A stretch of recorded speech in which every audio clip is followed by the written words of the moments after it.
Welcome, everybody. Thank you so much for being here on this edition of the REI Hacker Podcast. Super excited for my next guest. Her name is Kim Lisa Taylor. She is a nationally recognized corporate securities attorney. She's a speaker and an author of two Amazon best-selling books on how to raise capital legally. She's the founder of syndicationattorneys.com. She and her staff have instructed and drafted nearly $4 billion in real estate security offerings for hundreds of real estate investors all across the country, potentially even the world. But Lisa, thank you. I'm sorry, Kim, thank you so much for being here. Really appreciate you taking the time. There's so many questions I want to ask you, but first, just thank you for being here. Well, thanks so much for inviting me. I'm happy to be here and hopefully I can teach your audience something that's useful to them. Well, I'm sure you can because you've been able to put some of your expertise and knowledge into two great best-selling books. What was your idea behind the books? Like, is it something that you really want people to be able to hold on to and, kind of sit down and read, or was it a way for you just to kind of get your messaging out there? So I had written a number of articles over the years, and I always try to keep my articles fairly short, so they're 1 or 2 pages, so people would actually read them. And they'd gotten a tremendous response. But then I thought after a while, well, wouldn't it be nice if it was all in one place where someone could just kind of leaf through it in an orderly fashion and maybe give it like a step-by-step how to syndicate model. So that's when I wrote this book. This book took me 9 years to write. Okay, this book. Yep, I have it right here. Yeah, and this is the second book I wrote, so you can see the difference. The 9 years was a little disappointing because when I got done, I thought, oh, gee, that's all I got, right? This is my whole brain. But when I wrote the second one, it's really just an expansion of the first, more like a desktop reference. I think this one is, something you want to keep around because I've made the table of contents really detailed so people could just flip to the section that's relevant to what they're doing and understand, what that aspect is without having to read the whole thing. But, the idea was really just to try to educate people about the things that I was being asked constantly. And that's how I write my FAQs and my articles is, somebody will ask me a question, I'll find myself writing a long answer, I'll spin it into an article or a response to an FAQ, just because everybody else has that same question, and wouldn't it be nice if there was a resource for that? Yeah. So you're a licensed attorney. You Yeah. started out in a completely different space than you ended up, right? So how did that transition happen? You from going from it was environmental, correct? Yeah, To so being a I securities attorney. Like yeah, that's a weird transition. yeah, so I'm actually licensed as a professional geologist in California. I used to work as an environmental consultant, doing environmental site investigations and remediation, cleaning up hazardous waste sites. Kind of looked in my future as I was standing behind drill rigs with steel toe boots and hard hats and said, I don't want to do this forever. Where do I want to go? And I thought, well, I could, become a manager of one of our branch offices or something like that, or I could just go to law school. And so I picked law school. I went at night. And while I continued to be an environmental consultant, and then after I got out, I didn't really know what I wanted to do with my law practice. I just knew that I wanted to use, my knowledge of the law to further my own business aspirations, and ended up trying different areas of the law after I got licensed. I worked for a homeowner association litigation attorney for a while. Somebody else was doing real estate litigation, and an environmental litigation firm, and figured out that I don't have the mentality for litigation. It's too intense. You've got, I didn't like going to court. I didn't like all the deadlines. So I met someone who was teaching people how to syndicate real estate. My husband was a real estate investor. I was really interested in that. And so he and I joined a coaching program. We learned how to syndicate multifamily real estate. I ended up working with the attorney that was teaching the class on how to raise the private money. And he and I worked together for about 8 years. And then I decided to move to Florida and opened up my own practice. That's awesome. Yeah. It's so cool. And it's such like a really thick subject, right? There's so much meat to it. You get lost in the weeds. And that's what I like about the book. is that you really break it down in a really simple way of understanding it for the average person, and not in a boring way either. Like it's if you think about it, like ooh, syndications, corporate securities, it's a pretty bland subject overall, but you found a way to keep it interesting, which is what I liked. Thank you. And I think that's a great way of also too attracting people to the space, because it's so much bigger. They get stuck in the mud and all the minutia of like creating a fund and creating a private placement memorandum and doing their blue sky stuff. And there's just so much to it. So can we kind of break it down for people? Of Like course. if someone wanted to get into this space and they start doing syndications, or they wanted to be a fund manager, or they wanted to just fund their own projects, like where would they even start? I think the best place is, well, first you've got to get some training in what you want to do with the money. Okay, so there's Mhm. really two parts to the business. One is, what are you going to spend the money on, and what are you going to do with it to generate a profit that you can share with investors? And then the other part is, how do I legally do that, and what kind of rules and laws apply to the way I do it, and what kind of corporate structure do I need, and how do I split the money fairly with investors? So there's always those two aspects. So, we usually work with a lot of clients that either are already implementing a business model that they've learned over time, from family, or just, we had some mentors, or they've actually gone through a training or coaching program for a specific asset class. And then they'll come to us and we'll help do all of the legal corporate setup, and help them understand how to split the money with investors, and then also help them with the securities compliance, so the private placement memorandums, subscription agreements, and the filings with the SEC and with the state securities agencies. So that's kind of where we come in, is when they get to the point that they're raising money. And we're really education focused. So I've always been trying to educate, because an educated capital raiser is much more likely to be cautious about what they invest in with other people's money, but they're also understanding that they have fiduciary responsibilities to their investors, that are to put their investors' interests ahead of their own. And once they start to understand, this is a big obligation, this is something I really want to take on, and realizing the gravity of it, and what can happen if you do it wrong, then that's where we really excel, I think, is helping people get past those fears of doing it wrong and gain the confidence. With knowledge, you have confidence, you can do it correctly, you can be Mhm. successful. And that's been our mission.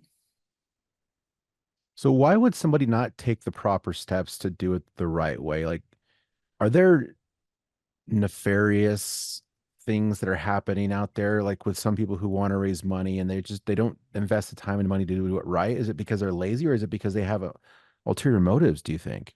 Well, I have a little saying when I'm doing a presentation. I have a slide that says there's four kinds of people that don't follow securities laws: those that don't know, those that don't care, those that are in denial, and those that are in jail. Mm. It's really those four people. So it's, initially people come to us, they don't know. Even when I went to the first real estate training event and joined the coaching program, we went with a multifamily group called RE Mentor, and went to their private money boot camp. And, was just blown away by the amount of information we learned there about what to buy, what not to buy, what to steer clear of, what areas to focus on, things like that. And but then they said, well, but if you're going to do this, you're going to have to raise some money, because you're going to have money for your down payment, your closing costs, an acquisition fee for yourself, just to reward you for finding the deal and getting it to the closing table, plus whatever capital improvements you make, and operating capital and reserves. So you got to figure out what all that is. And, good rule of thumb, if you're buying a $3 million apartment building, then you're going to have to raise about $1 million. You're buying a $10 million apartment building, you're probably going to raise about $3.5 million. So it's about a third. Is it just a Mhm. good rule of thumb if it's a value add where you're not doing development and you're just doing some improvements and increasing the rents? So with that model, we realized, well, we've got to figure out how to raise all that money if we're going to do these. And so, we were introduced to the concept of syndication, just like everyone that comes to us. And, and the fact that if you're going to do that and you're going to be having passive investors in your deals, then you have to follow securities laws. You have to figure out what does that mean and how do I have to implement that? What kind of records do I have to keep to prove I did it? And that's where the training comes in, and the education about, learning what those rules mean and how to comply with them. And then the second part of that was, it was a mystery to me. How would I split money fairly with investors? And there's formulas for that. And it's not Hmm. that it's not an exact science. There's, lots of ways to slice a pie, but there's some pretty standards in the industry that people expect. And, you want to stay within the industry norms or it'll be hard to raise money. Right. Because at the end of the day, when you're raising money, you're selling, right? So you need to sell like yourself, right, as an operator and somebody that they want to partner with. And then the deal has to have good numbers. But even a lot of the deals are interchangeable, right? Like you could look at one deal and it's similar to another and it's similar to another. And but then it's like you got to sell like, okay, you get to work with me and this project, and here's our projections of what we're going to make. But like you said, you got to make sure you cross all your T's, and dot your I's, and they expect it to be set up properly. Like if Mhm. you came in and you didn't have a PPM, they'd be wondering like, well, okay, this person doesn't know what they're doing, and they're not going to want to get in bed with you. Well, or, we had a fair number of people come to us that say, well, I've already raised the money and I didn't have any paperwork. And so now we're trying to kind of unwind that, not really make them give the money back, but have them create the documentation so that their investors understand this is what you purchased with your investment. The issue with trying to do it after the fact is that you have to usually offer a rescission. So when you figure out, oops, I didn't do this right, you can go to your investors and you can say, hey, we're trying to fix it now. So here's an operating agreement I'd like you to sign. Here's what we're offering you, and some projections and returns and all that. But if the investors don't want to do it, you really have to raise another, you have to syndicate the deal and raise more money and give the ones their money back that don't like it now that they've read about it. Mm, Because you have, when you're selling securities, certain obligations. One of them is this fiduciary obligation I mentioned earlier. The other is to give the investors all of the information they need to make informed consent. And that is what the private placement memorandum does. It's the disclosure document that tells them all about who's in management, what kind of deal is it, what are we planning to do with it to make it generate a profit, how long do we plan to hold it, how long will you have to stay invested, what has to happen before you're going to get part or all of your money back. Usually, a lot of times there will be a refinance event in years, 2 or 3, where you might be able to give half the money back.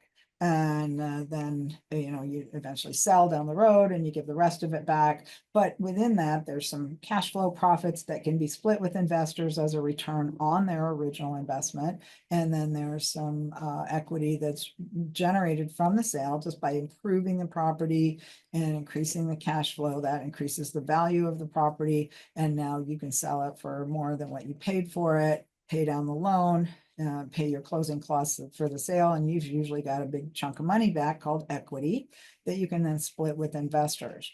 And so that when we create the corporate structure, we'll create an operating agreement that spells all out, all that out. What happens when we have money to distribute? How is it distributed? And it's really kind of the order of things, right? Think of it like cascading pools that it's called a waterfall.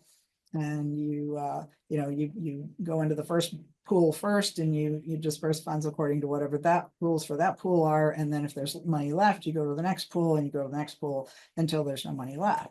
So, typically that's going to look like some kind of maybe a preferred return for your investors. That just means you're going to give them all the cash before the management takes its cut. And then after that, you might, you're going to have some different points within your waterfall. Maybe the management team takes its portion after the investors are made, or have achieved some certain benchmark. And then after that, there's usually some kind of a split. But whenever there's, something like a refinance or a sale, you're going to get an infusion of capital, and you always, always, always pay back capital contributions of your investors first, because that's hmm the biggest obligation.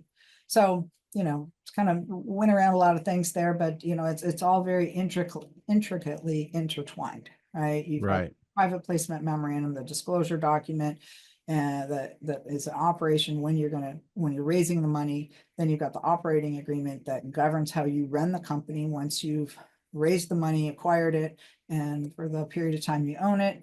And then you've got a subscription agreement where the investors certify to you that they understand what they're investing in, they can afford to take the risk, and they meet the qualifications for the securities rules that you've selected, and that those things collectively protect you. All right. Mm-hmm. So the private placement memorandum, there's about 7 pages of risks in there where you'll talk about all the different things that could happen that go wrong that you can't control as the management. Right? There could be floods, hurricanes, sinkholes, earthquakes, all manner of things that might not be insurable events that could cause the project to fail. Wind damage, mold, any number of structural issues. These things could happen, and if you didn't do something wrong to cause them, then the investors have been warned. They've assumed the risk of that investment. They understand that those things could happen, and they're willing to take that risk. That's what they tell you in their subscription agreement. And then the operating agreement, of course, is just how do you run the company? When you get cash, how is it dispersed? And what kind of reporting are you going to give to your investors to keep them informed? And how are the taxes on the various aspects of that ownership going to be treated? And they're different. Mm-hmm. Be treated differently from cash flow than you are from a sale. And we're always trying to structure the deals in a way that's the most advantageous for all the members, both the investors and for the management team. So the main documents then are the private placement memorandum, the subscription agreement, the operating agreement, probably like an executive summary or a sales piece, Mm-hmm. right? Something that you can put out there that can talk about it. And that, when I say put it out there, right, there's a whole bunch of compliance things you have to worry about when it comes to like, how do you attract investors? Right. Now we're talking about like when you're setting up your fund, you're talking about the SEC regs, right? Whether you go with a 506B or Mm-hmm. C. And can you talk about that a little bit? Sure. So when you're selling interest to passive investors, so the legal rule is an investment of money in a common enterprise with an expectation of profits based solely on the efforts of the promoter. So you're the one that found the deal, you're promoting the deal, you're raising the money, and these investors are going to invest passively with you and rely on you to generate the profit. Then you are syndicating. You are usually going to use a manager managed LLC for that. And by definition, the management team and the members are, have distinct roles. So the management team does all the day-to-day operations, and the investors just invest the money, and they sit and wait for you to provide them with updates and returns. So that's a passive investment. And when you have a passive investment, then you are now in the realm of having to comply with securities laws, because the Securities Act of 1933 defines what things are securities. And so there's a big long list. It's like a half page of terms and phrases that are securities. And the very first one is promissory notes. A lot of people don't realize that that's in there, but it is. Those are securities. And then later on down the list is something called an investment contract. So that investment contract is where someone is passively investing with you and relying on you to generate the profit. The converse to that would be a joint venture, where in a joint venture, all of the members need to be actively involved in generating their own profit. So, and that's really the test that securities agencies use to determine whether or not you sold passive interest. It's like, well, are these people all actively involved in generating their profit, or are they really relying on you? So, you have to be careful how you structure a joint venture, and you have to make sure that people actually have roles and jobs and that they do them. So, more than 5 or 6 people really doesn't work for a joint venture. It'll keep you small. If you want to scale, then you've got to learn how to comply with these securities laws so that you can bring in passive investors. So a small group of people, maybe 3 to 5 people, are in charge of making the deal function. And so when you do that, you're selling securities. So now we know we're selling securities. What next? What do we do next? Well, you have to figure out whether, so the securities laws say that your offering needs to either be registered or exempt from registration. So registered means taking a company public. That's a huge ordeal. It takes a huge amount of time. It's very expensive. It's, anybody who doesn't initial public offering, they've gone through that process. So you're not going to do that on a small real estate deal where you're trying to close on an apartment complex or 10 units or something within 90 days. You're going to have to do something else. So that's when you want to qualify for these exemptions. And so there's two that are very, very popular. These are federal rules. The first one is Regulation D, Rule 506B. And the second one is Regulation D, Rule 506C. So the 506B rule is where all of our clients start. If you've never raised capital before, you need to do a 506B. And the reason is because that is the friends and family exemption. Friends and family and acquaintances, people that you've met in person or, via, you've had live conversations with these people, not just an electronic exchange of information. You've had to have a live conversation to be able to establish a substantive relationship that predates any offer you might make to them. So the substantive means that you have to kind of pre-qualify them and find out what their financial qualifications are. Predates the offering means you have to know that information about them before you start telling them about deals. So you could tell them about your company. Hey, I'm starting this investment company. We're going to be buying, some small multifamily projects or something like that. If you're interested, let's have a conversation. We'll get to know each other a little bit better, see if it's a good fit. And once we do that, then when we get something, we can let you know about it. That's kind of how that has to go. So 506B, the rules for it are you can raise an unlimited amount of money from an unlimited number of accredited investors and up to 35 non-accredited but sophisticated investors. So that means somebody more than just some savings and a job. But the way to, you're not allowed to engage in any advertising or general solicitation for these investors. So the way to prove that you didn't advertise is to be able to demonstrate that you had this substantive pre-existing relationship. You'd already had a conversation with them about whether they were accredited, they weren't accredited, how might they be sophisticated. And they can be sophisticated by virtue of education, background, they run a small business, they've invested in a bunch of stuff in the stock market, they've owned other real estate before, or they've gone through somebody's training program. Or they're, a podcast junkie, right? They've been listening to your podcast for every single episode and they now feel informed, right? So they're going to tell you in their own words why they feel they're sophisticated, because they've got to read this complex set of legal documents that we're going to create and understand what it all means and understand that they have to be willing and able to take that risk. Rule 506C, that is a little bit different in that allows you to freely advertise, but you're restricted to only allowing verified accredited investors to invest with you. And so that's going to cut out about 80% of the people that could invest with you. So you're down to 20%. And the first thing you start advertising, these people don't know you. They haven't seen you go on your life journey. They don't, have any faith in you or your team because they just don't know who you are. So the first thing they're going to ask is, how many have you done before? So you have to have a track record. And so back to, why does everybody start with 506B? Because your family, friends, and people that know you will invest with you before you have a track record. They'll help you build it, right? And so once you've done 3, 4, 5 deals, now you've probably run through your list of non-accredited people that that you'd like to have invest with you, and you're on to your, then you're ready to go out and start advertising. And, some of you are saying, well, gee, I'm not...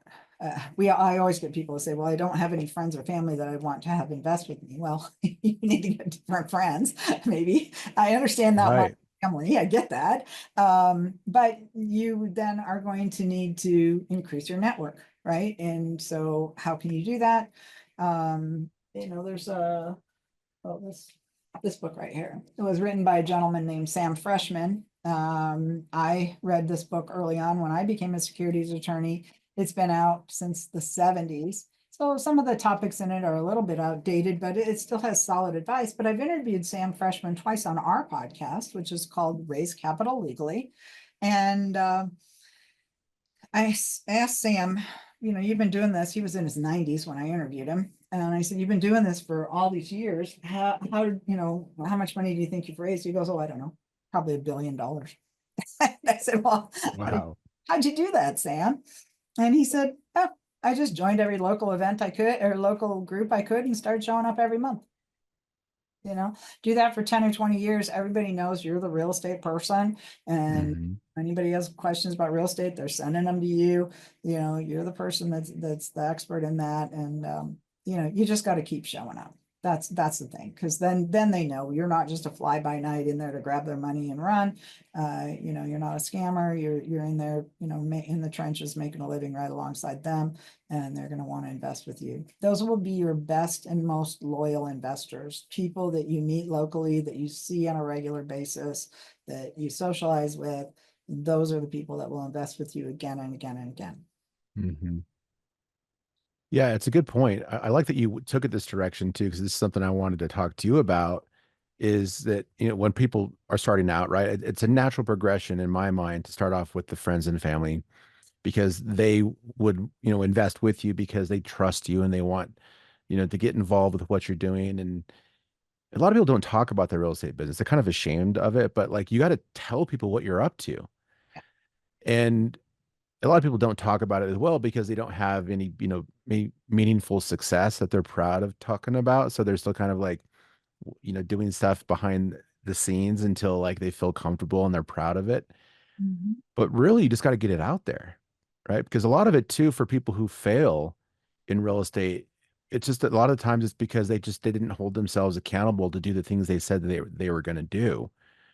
And if you're putting it out there and everyone knows, like there's that one more level of accountability to keep pushing you out there. So it's just a way to build a good, solid foundation of like execution, doing the things you said you're going to do, and then building credibility and building trust. Well, you can also, just like you can leverage real estate by getting a loan at a lower interest rate than what your investors want. And so we always recommend that. Always, pay the least amount you can for the most money you can get. So if you can get even a 50% loan to value loan on a property, that means that the other 50% that you have to raise from investors is actually going to be get a higher return, because you're only paying the bank maybe 6, 7, 8%, but your investors are going to want mid-teens, somewhere in that range. Or sometimes you can create an investment class that'll take 10 or 12% as a fixed return. So there's all different types of investors out there, but you've got to figure out how to make these deals work.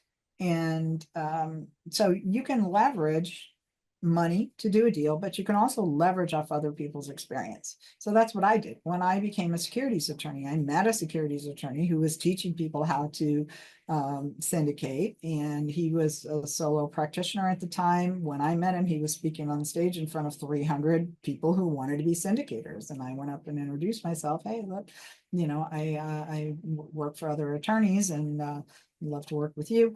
And we ended up working together. It was, so you can do the same thing by going Who to was events. this?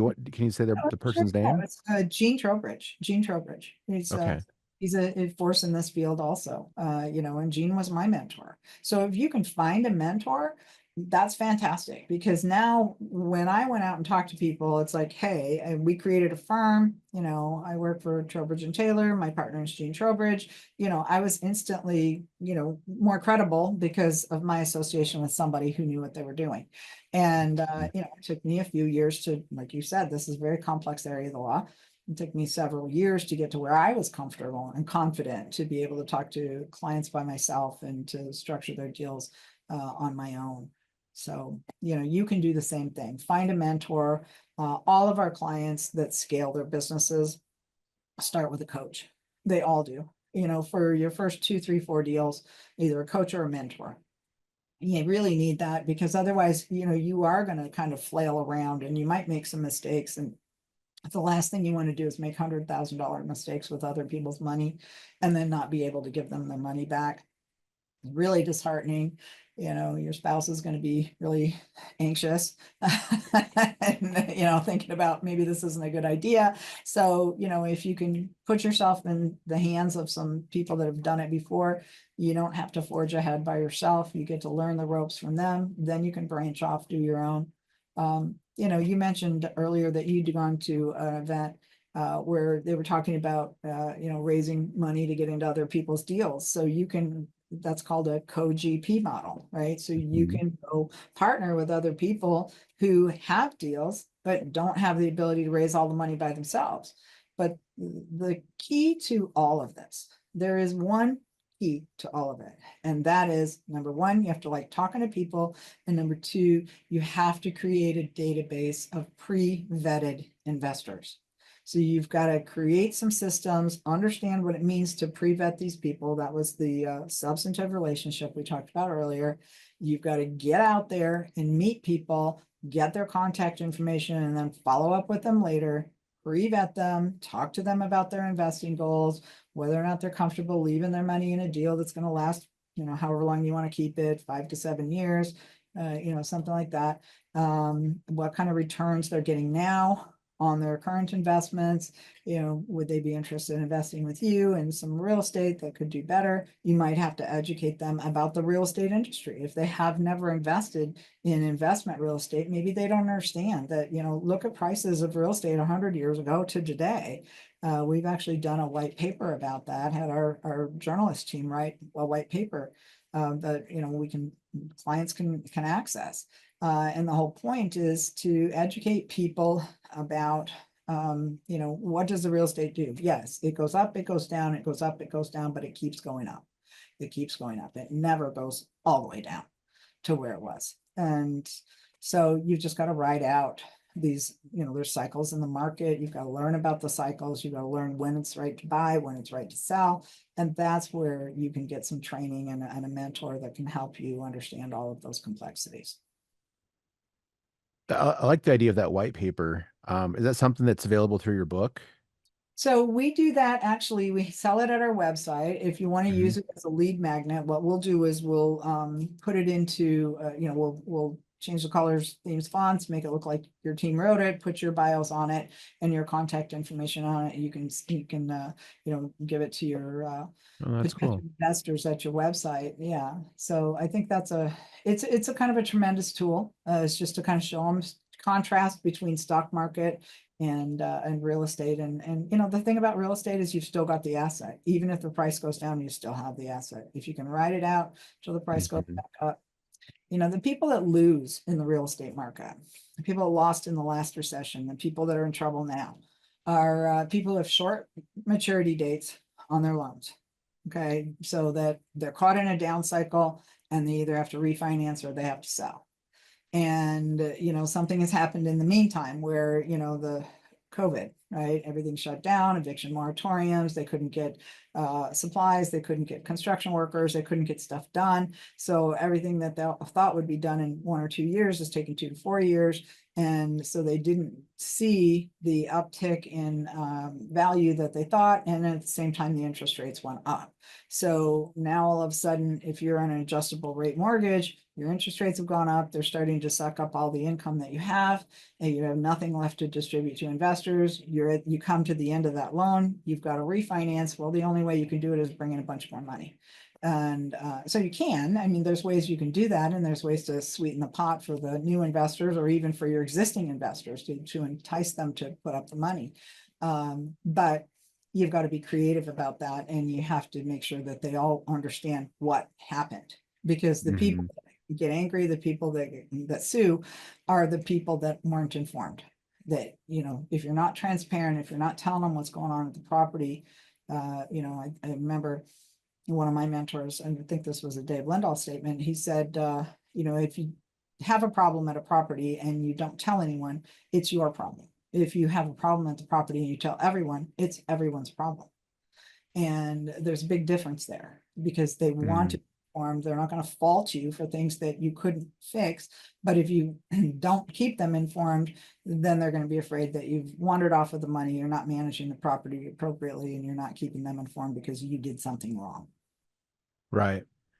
I Mhm. can think that LPs and a deal just want communication, even if nothing's changed, right? It's just like, hey, we're still here, we're still working hard for you, and if there's nothing substantive to talk about, then it's like, yeah, well, we had to, we replaced you know, the carpet in 5 of the units, and we had to, install a new system, to do this and that, but nothing important to report. But just that communication really keeps to build trust. And then they're not reaching out to you all the time asking for updates.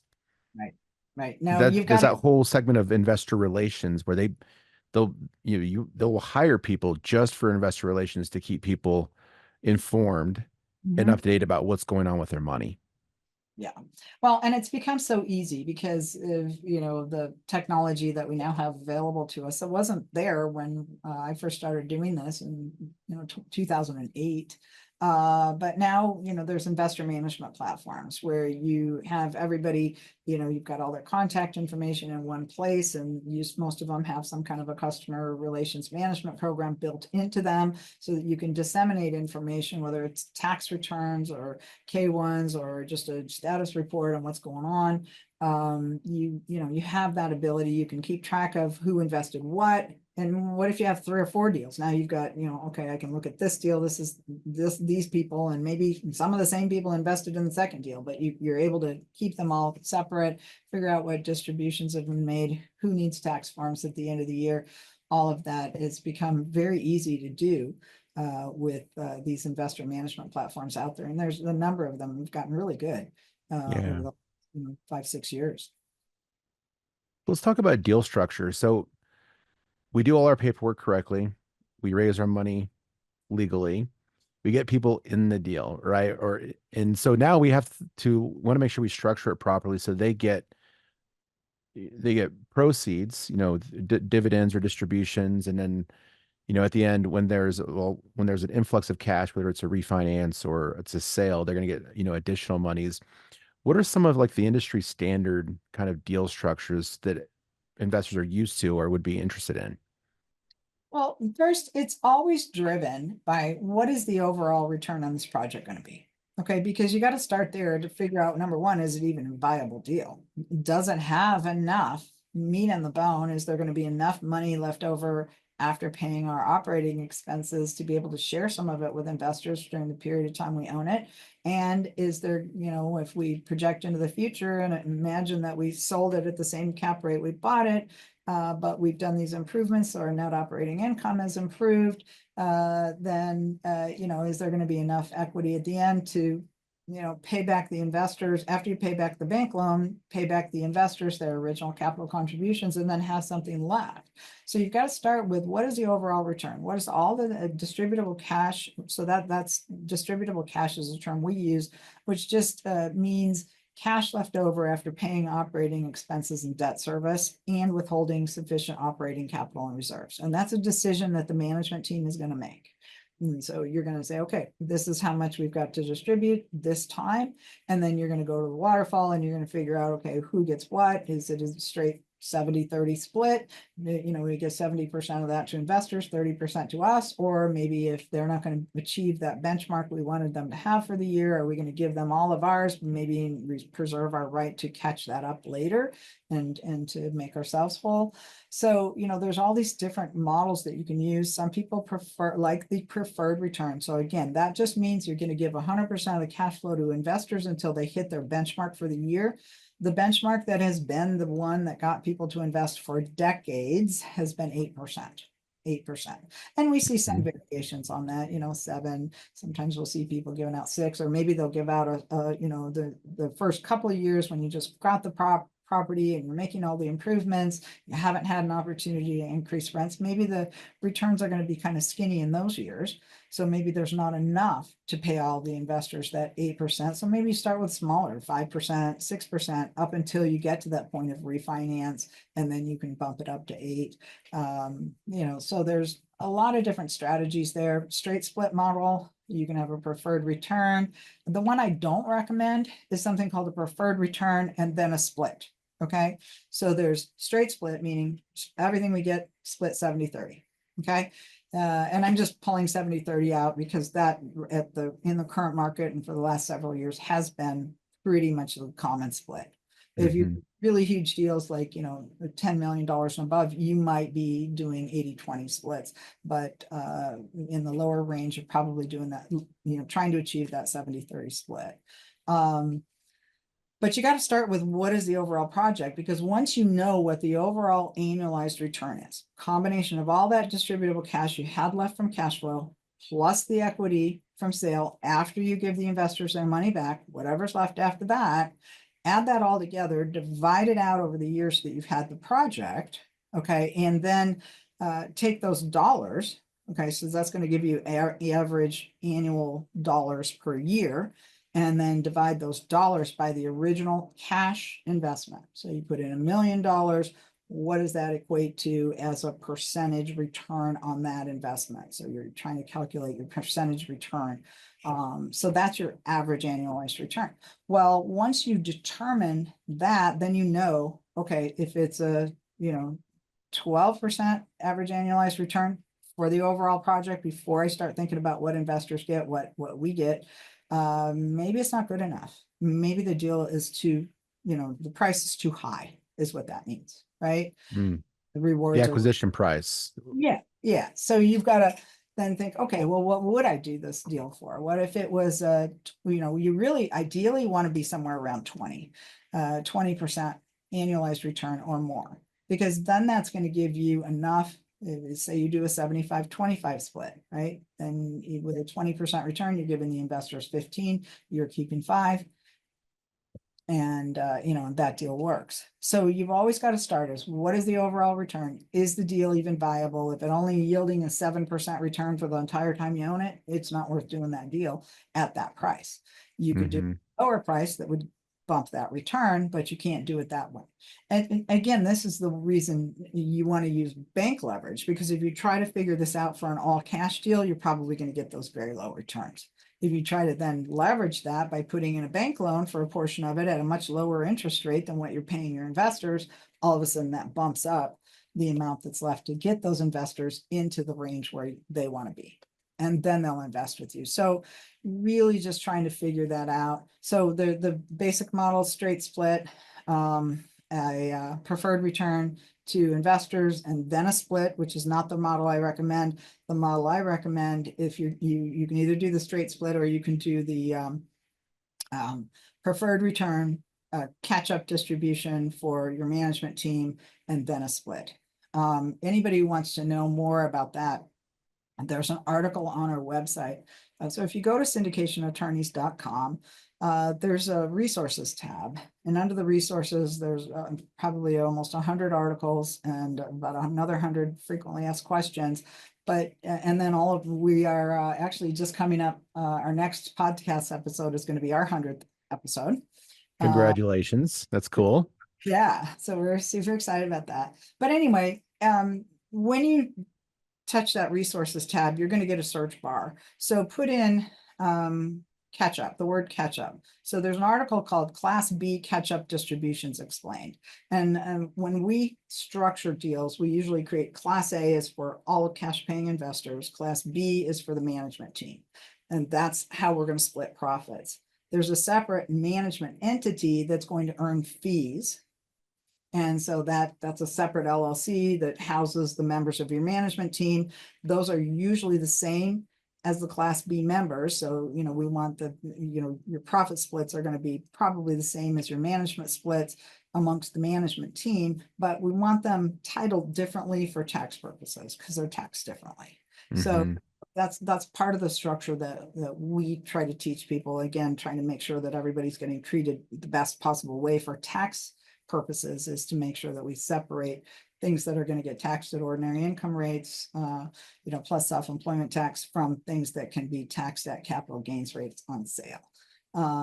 So, you've just got to figure out what your model is. That Class B catch-up distributions is critical, because if you run the model where you do preferred return to your investors and then a split to you, and then you run the model where it's treated as if it was a 70-30 split from day one, but you're just allocating the cash to the all the investors in the early years just to make sure they get to their benchmark. And then later, when there's a sale, you can catch up, look back, say, oh, okay, we didn't get our 30% for management in year 1 or year 2, and we only got partial in year 3. You get to make that up. It has a huge, huge impact on how much money you make, and a small impact on the returns to your investors. So you've got to understand those concepts. We used to have a lot of people that did the, preferred return and then split, and then they said, we're not doing that anymore. We ended up giving all the money to the investors. Mm. And that's all outlined in the PPM, so that the investors know that's how it's structured initially. And so you're setting the expectations that they're going to get paid first. And if for some reason the cash flow isn't what we thought it was, we're going to catch it up at the very end when we do the sale, and no one's surprised. And when you do a preferred return, it doesn't mean you have to pay it from day one. It means it accrues. Okay. So you still owe it, but it doesn't compound. So if you, let's say in years 1 and 2, you didn't even have enough to get the investors their 8%, well, you just carry that forward, that deficiency forward. And then after you give their money back at the sale, then you make up any arrearages in their preferred returns. And I will say that is one thing that's sets us apart from other attorneys. I see a lot of other documents written by other attorneys where they'll pay the arrearages and the preferred returns back first, and then they'll do the payback of the capital contributions. Well, I disagree with that approach, because I want you to eliminate your liabilities first. What is the investor most concerned about? Getting their money back. Yeah. Once they get their money back, they breathe a sigh of relief. Anything else you give them is bonus. Okay. But if you give them their return on investment and they got their 8% for the whole entire time, and then you short them on the money back, they're going to be upset, and they may sue and try to, point fingers. You did something wrong. This is not what you promised me, so give them their money back first. They're happy. Then you can, start divvying up whatever the spoils are, right? The proceeds. Right. So what are the considerations toward the end of a deal when you're thinking about sale or some sort of an exit? Is it kind of like, okay, you just expect to sell it, or are there other options besides that where you can keep the property because maybe it's doing well and you don't want to sell an asset? They always say the hardest part about real estate is getting it. Well, there's a couple of reasons that people sell. Okay. Because after about 7 years, you usually have to infuse new capital and start rehabbing again. And it's hard for you to do that with your current model, because it's technically going to dilute those interests of those early investors, because they're going to stay in, but now you got to bring more money in. And so they're going to perceive that they're being kind of crammed down or pushed down in the stack. And so a lot of people will sell after the 7-year mark. The other option is to do a 1031 exchange. So there's 2 aspects of 1031 exchanges you need to understand about syndication. Number 1, your investors cannot 1031 exchange in and out of your LLC. Okay. Limited liability company is the typical structure that we use for these syndicates. Sometimes you'll use a limited partnership, usually only if you're bringing in non-US investors. They cannot, and the reason is because they have to have a like kind exchange for their deeded interests in real estate. So they owned direct real estate, they have to buy direct real estate. So they can't exchange that for the personal property interests in your LLC. It's not a like kind exchange. It's not eligible. But your syndicate can elect to exchange its property for another. And so the way you do that is you take a vote, ask your members, hey, we have an offer on this property. We're looking at this other property. We'd like to just do a 1031 exchange. If you'd like to stay in, you can, and we'll just go forward into this new deal. So what happens here is that you reconcile the first property as if a sale had occurred and the cash was dispersed. And then you give you say to each investor, here's how much cash you would get from the sale. Do you want to take it as cash, or do you want to put all or part of it into the next deal tax deferred? And some Hmm. will want out. Okay. Usually a small minority wants out. They're just done. They want to do something else with the money, right? Right. You let them go. And then you put the other money forward into the new deal. Well, to satisfy the 1031 exchange rules, you have to have a new property with a equal or higher loan amount and an equal or higher equity investment than what you got out of the past one in order for the whole amount to be tax deferred. If you don't meet that, then some of it would be tax deferred, or not tax deferred. So you can go into the new property with the cash equivalent you would have gotten from the sale, convert that into Class A interest in the new property. Now, the Class B members, this is what's really interesting, is a lot of people don't realize that this is a tremendous tool for management team, because you could take your cash that you would receive as a Class B member, your profit share, and decide to roll it into the next deal as a Class A investment. Cash is cash. All cash buys Class A. Mm. But you still get to keep your 30% split out of the next deal. So you've really Mm. increased your ownership position in that deal, because now you own some Class A interest plus your Class B interest, and you continue to do that for a few times. Maybe you end up owning the deal, but in the meantime, keep your investors going with you that want to go, because they're helping you kind of accelerate the benefits from your position in the deal. Yeah, I hadn't heard of that one. We've had One thing clients on it. It works well. You have to work with a 1031 accommodator. There's a specific structure. If you know that you want that option when you come to us, then we're actually going to recommend a 3 LLC structure for your deal, where the title holding entity is one step removed from the investors, so that it becomes more easily exchangeable. And then you can do whatever you need to up here with the investors, but the same company owns that title holding entity for both the sold and the new replacement property. So I had heard about, and I was surprised about it because with the 1031 exchange, it is like properties, but I heard about a structure where you can sell your interest in a property, whether it's a single family or multifamily property, then move it into a fund. Have you heard of that? So there's people that would offer that. If maybe you're the one that offers that, right? You start out with a syndicate, and then you decide you want to do a fund, and you're asking them, hey, do you want to convert your interests into our fund instead of us giving you the cash out? But you always have to figure out what they're due for their cash. What do they do for their capital contributions back? What kind of profit share are they entitled to at that point in time when they're severing their interest from the previous property and rolling it into the next one as a cash investment? So it always comes down to what is what is that worth? You don't really know what something is worth until you sell it, because market cycles change, right? What it's Hmm. paying may not be what it's worth, a month from now or 3 months from now. Right. Yeah. Interesting. Mhm. Okay. And there's some other advanced strategies, but I think those are the main ones that our clients like to do.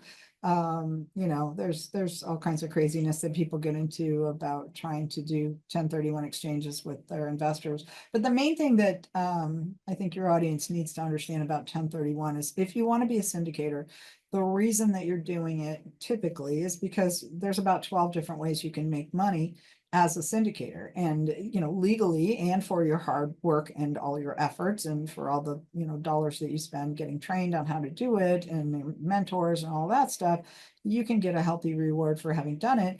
But you've got to build your track record. You've got to realize that your investors come first. No matter what decision you're making it about what's good for them. And you don't want to create a situation in your structure that is not favorable to you, where you're just interested in selling because you don't get a reward till the end, and they're enjoying the cash flow, because then you have kind of misaligned interests. Right. Yeah, I like that last point too, because we always think that we're doing this for us, but really it's about them. right? And if you put the investor first and that's how you lead, and that's you're making sure you're, being 100% compliant, you really are most interested in getting their investment back and then being, fully informed along the way, because this is a long game, right? You're thinking, okay, we're creating our future investors for that next deal, the Yeah. next big deal, right? Because we're starting off with small ones likely because it's going to be a 506B and friends and family. Eventually, we're going to be able to advertise and do a 506C and with much larger investors, bigger projects. And it's like we're just trying to, it's almost like you're cultivating these investors for the deals that are coming in the future. Absolutely. Them and maybe their heirs, you know.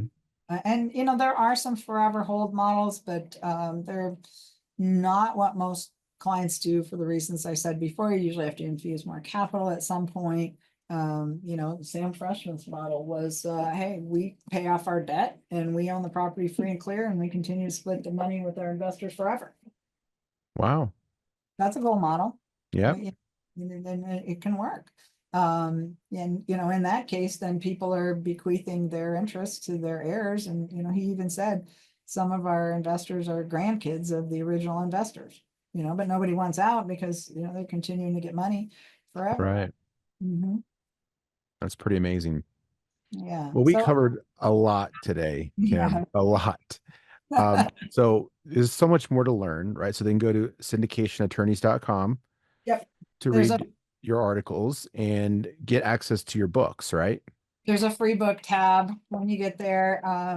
Both of these books are available there electronically. If you want to get a Kindle version, this one is actually on Audible. You can, there's a link there to go to Amazon, or you can just search by name on Amazon. But I encourage you to get the electronic version for free, and then go from there. Read those books. They're really helpful. I think this one is your beginner's guide. Okay. So it's the short one, the first one I wrote. This is your beginner's guide. This one, if you've raised capital before, you're going to want this, or if you want to go into some more advanced strategies, just, this one's an easy read. This one's a little more encyclopedic. So just keep that in mind, and maybe you want both. Yeah, that's amazing. So if somebody wants to work with you, what are the steps? Is it just go to the website? Is there a form they can fill out to schedule an appointment with you or with your team? Schedule an appointment with one of our team members. We're always happy to talk to you. We have some low-cost entry programs for people who aren't ready to syndicate, but they'd like to get access to us. We built this awesome clients-only community on Circle, where we do weekly podcasts.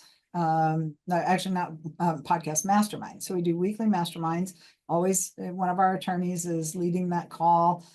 We've also got a client success coach that has a lot of mindset experience, and she can help our clients, overcome any mental obstacles they have to achieving their goals. And, we get quite a few of them. But we can help you get past all of that. And, so schedule a call with one of our teams and they'll let you know what those options are. And we'd love to be on a call with all of you.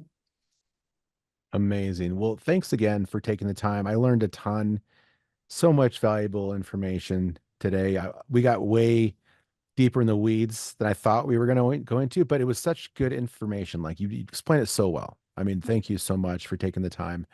And you guys go check out Kim's website, work with her. She's been around, what was it, 2008 is when you got licensed to be a Yeah. syndication attorney. Well, So you've been I doing actually this, got licensed in 2003, but I've been doing syndication since 2008. right? So a wealth of knowledge, and you've seen all the different uh, s- real estate cycles too. So you're going to have a lot of experience to be able to help people get through some of those questions about, uncertainty and whether or not this is for them. But thanks again. Really appreciate you taking the time. You guys check it out. And thanks again for listening to this podcast episode. Check out the next video. We got so many great guests, just like Lisa, who are experts in real estate investing and entrepreneurship and business. And so check out the next video. We're probably gonna have a recommendation coming out. But Lisa, thanks again. Everybody go check her out, and we'll see you guys on the next podcast. Thank you Thank so you. much. Bye. Bye. That's a wrap on today's Real Estate Revelations. Thank you for tuning into the REI Hacker Podcast. Remember, every property has a story, and every deal is a lesson. Until next time, keep hacking the real estate world.